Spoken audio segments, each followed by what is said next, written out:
سوال ایک ہی ہے، جنگیں شروع کرنا بڑا آسان ہوتا ہے مگر ان کو ختم کرنا نہایت مشکل یا شاید ناممکن ہوتا ہے۔ روس یوکرین جنگ کو آپ کس طرح سے دیکھ رہے ہیں اور اس کے خطے پر کتنے اثرات مرتب ہوتے ہوئے دیکھ رہے ہیں آپ؟ اس کے تو خطے پر نہیں، پوری دنیا پر یہ اثرات مرتب ہوں گے۔ ایک نئی دنیا کی تاریخ جو ہے اس کا ایک نیا موڑ ہے یہ۔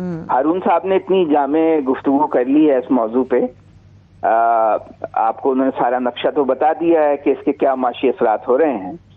دیکھیے، اس میں ایک تو بات یہ ہے کہ روس نے یہ سب کیلکولیٹ کیا ہوا ہے کہ یہ سب نقصانات ہمیں ہو سکتے تھے، اور اس نے یہ سب کیلکولیٹ کرنے کے بعد ہی یہ جنگ چھیڑی ہے۔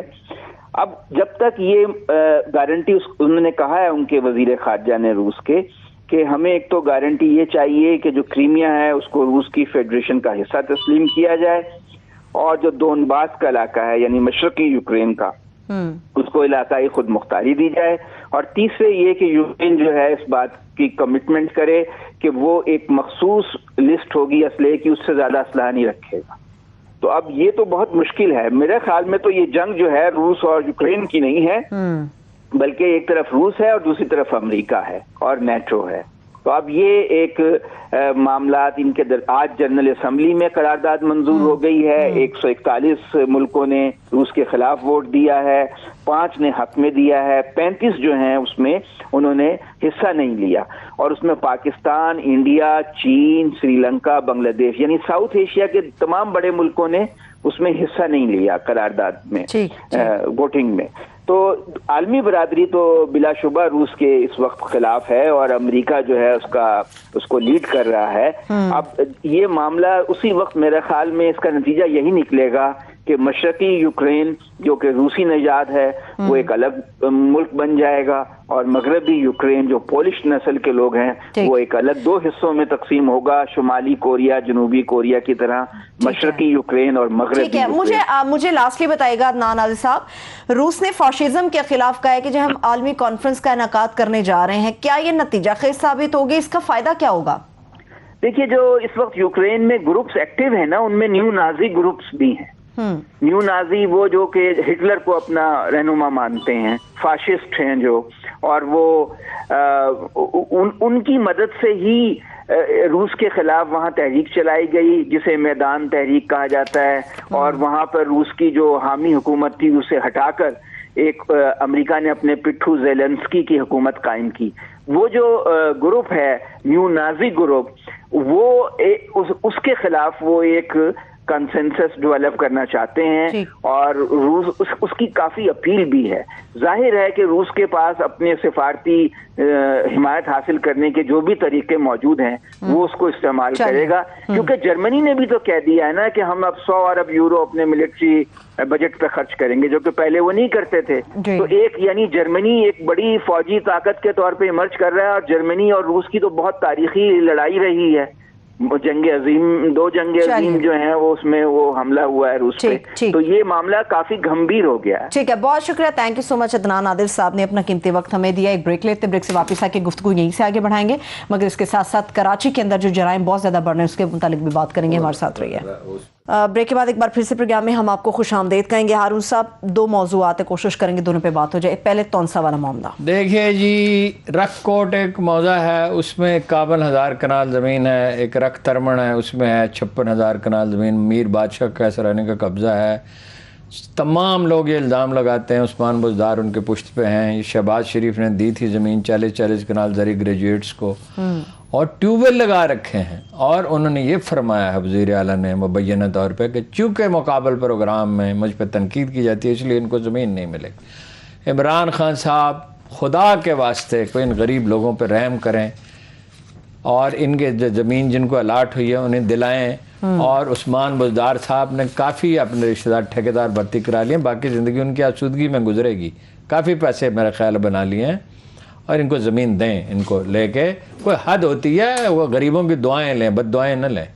صحیح، ٹھیک ہے۔ کراچی شہر کے حوالے سے ہارون صاحب، وزیر اعلیٰ نے کہا ہے کہ اپنا مجھے کرائم سے پاک جگہ چاہیے، یہ پولیس آپ نے بنائی ہے۔ ٹھیک ہے، ایک تو رینجرز کا دباؤ ہے، ایک اس پہ یہ ہے کہ وہ کام کرنا ہی نہیں چاہتے، ڈیمورلائز ہیں، وہ آئی جی والا جو خبر سے ساتھ بھی ساتھ بات کر رہے ہیں. ٹھیک ہے، ایڈیٹر روزنامہ 92 خبر سے کیا صاحب ہمارے وجوہات ساتھ ہیں اور موجود کیا ہیں. تدارک ممکن ہے؟ سر بے حد شکریہ، تھینک یو سو مچ. وجوہات کیا ہیں دوبارہ سے کراچی کے اور اندر تدارک کرائم میں کس اٹھا طرح رہا ممکن اور ہے؟ تدارک کیسے ہوگا؟ دیکھیں جی، یہ ایک سلگتا سوال ہے جو ہمیشہ کیا جاتا ہے، خاص طور پہ کراچی کے امن و امان کے حوالے سے. پاکستان کا اقتصادی دارالحکومت ہے، اور اگر وہاں امن ہوگا تو سرمایہ کاری بھی ہوگی اور یہاں چمنیاں جلتی رہیں گی کارخانوں کی. وجوہات کیا ہیں اور تدارک کس طرح ممکن ہے؟ ٹائم بہت تھوڑا ہے. اس کا عرض یہ ہے کہ سر، ہر تھانہ کے افرادی قوت کم ہے، پولیس کے پاس سہولتیں نہیں ہیں، پولیس کے پاس گاڑیاں نہیں ہیں، اور اس کے بعد پولیس پولیٹیسائز ہے. اور اگر پولیس کو کراچی جیسے شہر کے لیے جہاں بالادستی کی جنگ ہمیشہ جاری رہتی ہے، سیاسی بالادستی کی، وہاں سماجی مافیاز کا بھی ہے، جرائم پیش عناصر کا بھی دور ہے، تو وہاں ایسی پولیس کارآمد ثابت نہیں ہو سکتی. اس کے لیے ضروری ہے کہ ایک ایسی پولیس متعارف کرائی جائے جو اس کا مقابلہ کر سکے، اور یہاں جو کراچی میں جو مافیاز ہیں ان کا مقابلہ کر سکے. ایسا ورنہ یہ ہے کہ یہ بیچ میں کچھ خاموشی ہو جاتی ہے تو ہم اسے قبرستان کا امن کہتے ہیں. تو یہ گائے بگائے مختلف وقفوں کے ساتھ یہ کرائم بڑھتا رہتا ہے، اسٹریٹ کرائم بھی بڑھتا رہتا ہے. ٹھیک ہے، ٹھیک ہے، بہت شکریہ، تھینک یو سو مچ. خبر سے دیکھیے جی، بات یہ ہے پولیٹیسائز ہونا سب سے اہم مسئلہ ہے. پولیس تقرر سفارش پہ، بھرتی سفارش پہ کام حکومت کے کرنے ہیں. یہ وزیر اعلیٰ صاحب کس کو بتا رہے ہیں کہ پولیس ذمہ دار ہے؟ وہ ذمہ دار ہے. کسی آئی جی کو کام کرنے نہیں دیتے، جو میرٹ پہ کام کرنا چاہتا ہے اس کو تنگ کرتے ہیں، ڈیمورلائز کرتے ہیں، اور مطلب پرچیوں پہ تقرریاں ہوتی ہیں. پولیس کو اور سول سروس کو مخالفین کے خلاف استعمال کیا جاتا ہے. اور آج کی بات نہیں ہے، یہ بگڑی ہوئی تباہ حال پولیس تھی، مزید بگڑ رہی ہے، اور کوئی پرواہ انہیں اس کی ہے ہی نہیں. لاہور میں بھی کرائم بڑھ رہا ہے. شیخ اوپرا سے جو ایم این اے ہیں کہ دستخط کرانے شروع کر دیے ہیں. دستخط تو 20% کے چاہیے ہوتے ہیں، اور آج ایک صاحب نے کہا 25%، لیکن میں نے کہا 20% کے چاہیے ہوتے ہیں اجلاس بلانے کے لیے. اجلاس ایک بار وہ داخل ہو جائے تحریک، تو اس کے بعد پھر اسمبلی نہیں توڑی جا سکتی. مطلب یہ ہے کہ وہ پروسیس ہوتا ہے کئی دن کا، اس کے بعد اجلاس، اس میں ٹائم ہوتا ہے، اتنے دن میں اجلاس بلایا جائے گا. پھر یہ ہے کہ اپوزیشن یہ کہتی ہے کہ یہ بندوبست بھی ہم نے کر لیا. میں پہلے بھی بتا چکا ہوں کہ جو ارکان نون اگر کوئی پی ٹی آئی کے لوگ ان کی حمایت کرتے ہیں تو ان کی رکنیت اصولاً دستوری تو یہ کہتا ہے ختم ہو جائے گی. آئین، بالکل، ہاں، آئین تو یہ کہتا ہے، دستور آئین ہی کو کہتے ہیں، وہ ختم ہو جائے گی. لیکن وہ کہتے ہیں ہم نے اس کا بندوبست کر لیا. بندوبست کیا دھندلی؟ مطلب یہ ہے کہ اسپیکر بھیجے گا ہی نہیں.